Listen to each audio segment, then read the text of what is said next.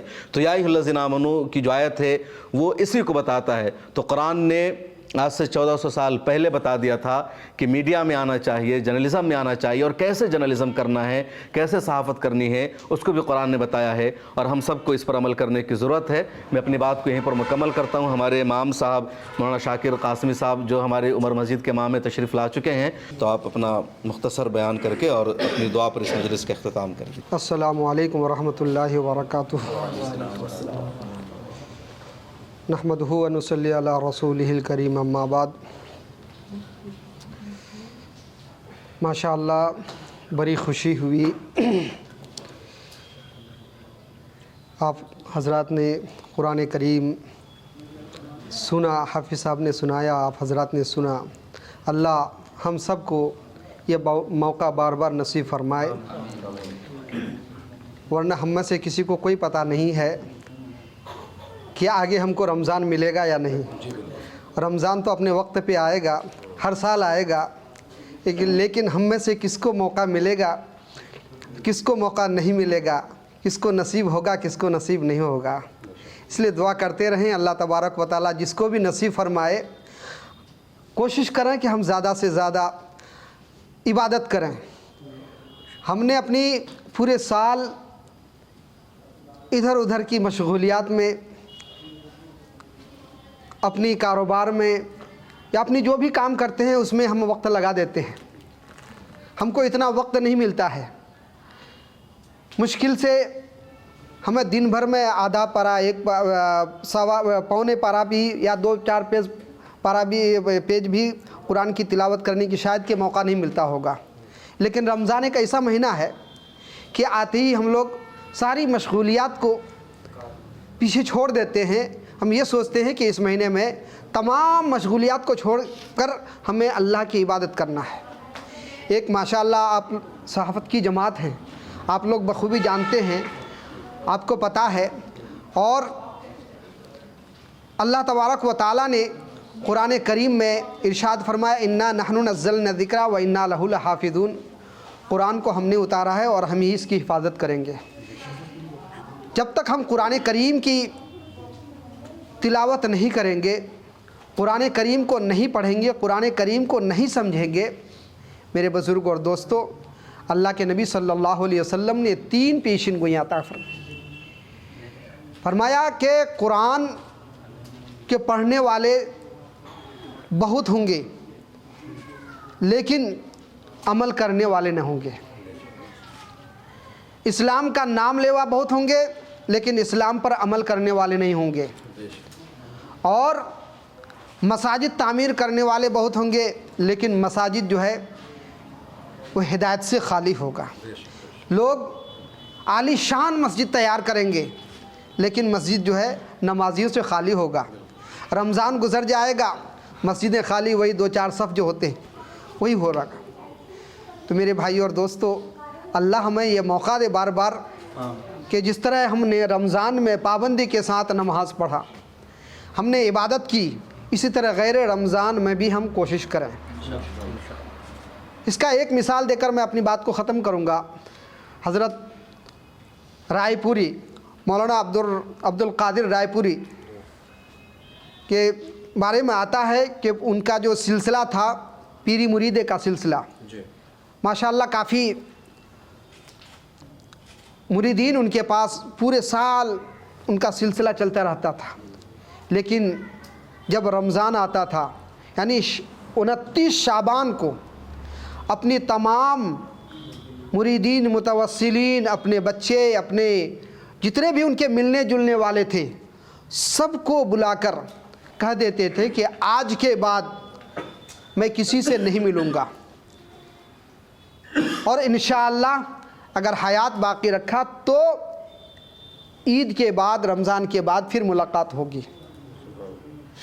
اور اپنے خادم کو، ایک خادم کو بلا کر ایک بوڑا دے دیتے تھے اور کہتے تھے کہ جتنے بھی خطوط آئیں اس میں ڈالتے رہنا، اور رمضان کے بعد اس کو پڑھا جائے گا۔ یعنی رمضان میں کوئی خطوط نہیں پڑھتے تھے، اور ان کے بارے میں لکھا ہے کہ جو شعبان کے آخری تاریخ تک، 29 شعبان تک ان کی مسجد میں آتے تھے، ان کو جگہ ملتی تھی، اس کے بعد جگہ نہیں ملتی تھی۔ حضرت کے بارے میں آتا ہے۔ تو اللہ تبارک و تعالی ہمیں بھی یہ موقع عطا فرمائے، یہ موقع دے کہ ہمیں قرآن پڑھیں، ہم نے جو عبادت کیا ہے اللہ سے دعا کریں، اپنے لیے، اپنے بچوں کے لیے، اپنے رشتہ داروں کے لیے، ملک کے امن و امان کے لیے۔ آج جو حالات ہیں، یہ حالات دیکھ کر بڑی افسوس ہو رہا ہے کہ آج کیا پیدا ہو چکا ہے۔ ہم کہیں کھلے عام چل نہیں سکتے ہیں، ہمیں نفرت کی نگاہوں سے دیکھا جا رہا ہے، ہمیں بدنام کرنے کی کوشش کی جا رہی ہے، ہمیں ڈرایا جا رہا ہے، دھمکایا جا رہا ہے۔ تو اللہ تبارک و تعالیٰ سے دعا کریں کہ اللہ ہمارے ملک میں امن و امان پیدا کر، اور جو حالات ہیں یا اللہ حالات کو بہتر کر دے، چونکہ میرے بزرگوں اگر حالات یہی رہی تو نہ جانے ہمارے آنے والی نسل کا کیا حال ہوگا۔ تو اللہ تبارک و تعالیٰ سے دعا کرتے ہیں کہ اللہ ہمارے ملک کے حالات کو امن و عافیت کے ساتھ، جو آنے والے ہیں اللہ ان کی بھی صحیح سے عافیت کے ساتھ زندگی گزارنے کی توفیق عطا فرما دے۔ میں یہیں پر اپنی بات کو ختم کر رہا ہوں۔ عمل سے زندگی بنتی ہے، جنت بھی جہنم بھی، یہ نار خاک اپنی فطرت میں نہ نوری ہے نہ ناری ہے۔ تو اللہ تبارک و تعالی ہم سب کو عمل کی توفیق عطا فرمائے، آمین۔ وآخر دعوانا اللهم صل على محمد وعلى آل محمد كما صليت على إبراهيم وعلى آل إبراهيم إنك حميد مجيد اللهم بارك على محمد وعلى آل محمد كما باركت على إبراهيم وعلى آل إبراهيم إنك حميد مجيد الله لا إله إلا هو الحليم الكريم سبحان الله رب العرش العظيم والحمد لله رب العالمين نسألك موجبات رحمتك وعزائم مغفرتك والغنيمة من كل بر والسلامة من كل إثم لا تدع لنا ذنبا إلا غفرته ولا هما إلا فرجته ولا دينا إلا قضيته يا أرحم الراحمين يا حي يا قيوم برحمتك نستغيث لا إله إلا أنت سبحانك إني كنت من الظالمين لا إله إلا أنت سبحانك إني كنت من الظالمين لا إله إلا أنت سبحانك إني كنت من الظالمين يا أحد الصمد الذي لم يلد ولم يولد ولم يكن له كفوا أحد الہ العالمین ہم سب گناہ گار ہیں، خطا کار ہیں، شیعہ کار ہیں۔ یا اللہ ہمارے گناہوں کو معاف فرما، یا اللہ ہماری لغزشوں کو درگزر عطا فرما، یا اللہ ہمارے تمام خطاؤں کو معاف فرما، یا اللہ ہمارے صغیرہ اور کبیرہ گناہوں کو معاف فرما۔ یا اللہ ہم نے اپنی پوری زندگی تیری نافرمانی میں گزارا، تیرے پیارے رسول محمد عربی صلی اللہ علیہ وسلم کی سنتوں کو مٹتے ہوئے دیکھا۔ یا اللہ تو ہمارے اس عذر عظیم کو معاف فرما، یا اللہ ہمارے اعزاء و اقارب کی گناہوں کو معاف فرما، یا اللہ ہمارے رشتہ داروں کی گناہوں کو معاف فرما، یا اللہ ہمارے اساتذہ و مشائخ کی گناہوں کو معاف فرما، یا اللہ مسلمانوں کی جان کی، مال کی، عزت کی، آبرو کی حفاظت فرما۔ یا اللہ تو اپنی فضل کرم سے ہماری مساجد، مدارس، خانقاہوں کی حفاظت فرما۔ یا اللہ مساجد، مدارس، خانقاہوں کی حفاظت فرما۔ یا اللہ آج قرآن کریم مکمل ہوا ہے تراویح کی شکل میں۔ یا اللہ اس میں جو بھی لفظاً مانن غلطیاں ہوئی ہیں، کوتاہیاں ہوئی ہیں، اللہ محض اپنی فضل کرم سے معاف فرما۔ یا اللہ اس پڑھنے کو بے حد قبول عطا فرما۔ یا اللہ اس پڑھنے کو بے حد قبول عطا فرما۔ یا اللہ اس پڑھنے کو بے حد قبول عطا فرما۔ یا اللہ جتنے لوگ اس تراویح میں شامل ہوئے ہیں، یا اللہ جو نہیں شامل ہو سکے ہیں، یا اللہ انہیں بھی آئندہ پڑھنے کی توفیق نصیب عطا فرما۔ جو شامل ہوئے ہیں اللہ، جنہوں نے قرآن کریم سنایا ہے اور جو سنے ہیں، یا اللہ سب کو تو قبولت فرما لے۔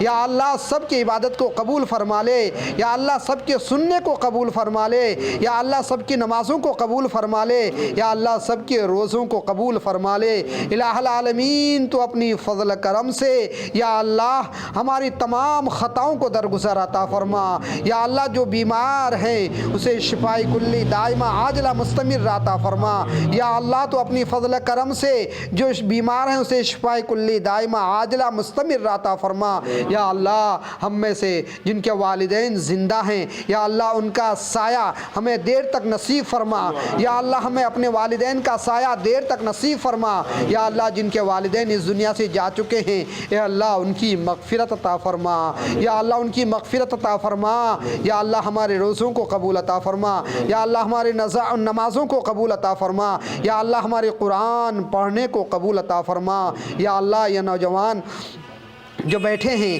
یا اللہ ہم سب کو ہدایت نصیب فرما یا اللہ ہم سب کو ہدایت نصیب فرما یا اللہ پورے عالم میں دینی ہواؤں کو چلا دے بددین ہواؤں کو بند کر دے بددین ہواؤں کو بند کر دے الہ العالمین تو اپنی فضل کرم سے ہمارے ان ٹوٹی پھوٹی دعاؤں کو حضور پاک صلی اللہ علیہ وسلم کی صدقے طفیل میں قبول عطا فرما وصلی اللہ تعالی علی خیر خلقہ محمد وآلہ وصحبہ اجمعین برحمتک یا ارحم الراحمین۔ بہت شکریہ سب لوگوں کا، اللہ تعالیٰ جو ہم لوگ کھانا بھی ساتھ میں تناول کریں گے تو ماشاءاللہ دیکھیے انہوں نے حفظ مکمل کیا ہے اور حافظ قرآن کے لیے بہت زیادہ فضیلت ہے، بہت اعزاز کی بات ہے دنیا میں بھی آخرت میں بھی، اور یقیناً اس فیملی کو فخر ہوتا ہے جن کے یہاں کوئی حافظ قرآن ہوتا ہے۔ تو شمیم نے مدرسے سے تعلیم حاصل کی ہے، پھر انہوں نے جرنلزم بھی کیا ہے اور اللہ تعالیٰ برکت عطا فرمائے۔ تو چھوٹا سا ان کے لیے ہدیہ ہے، ائمہ حضرات کو یا جو لوگ قرآن کی خدمت کرتے ہیں ان کو ہمیں ہدیہ بھی دیتے رہنا چاہیے۔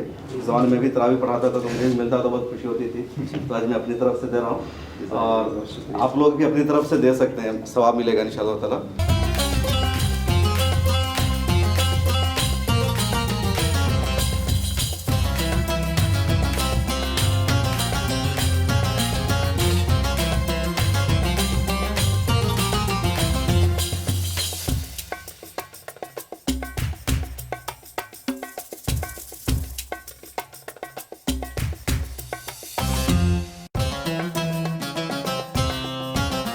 This program is presented by Hamdard Ruabza, the Drink of India.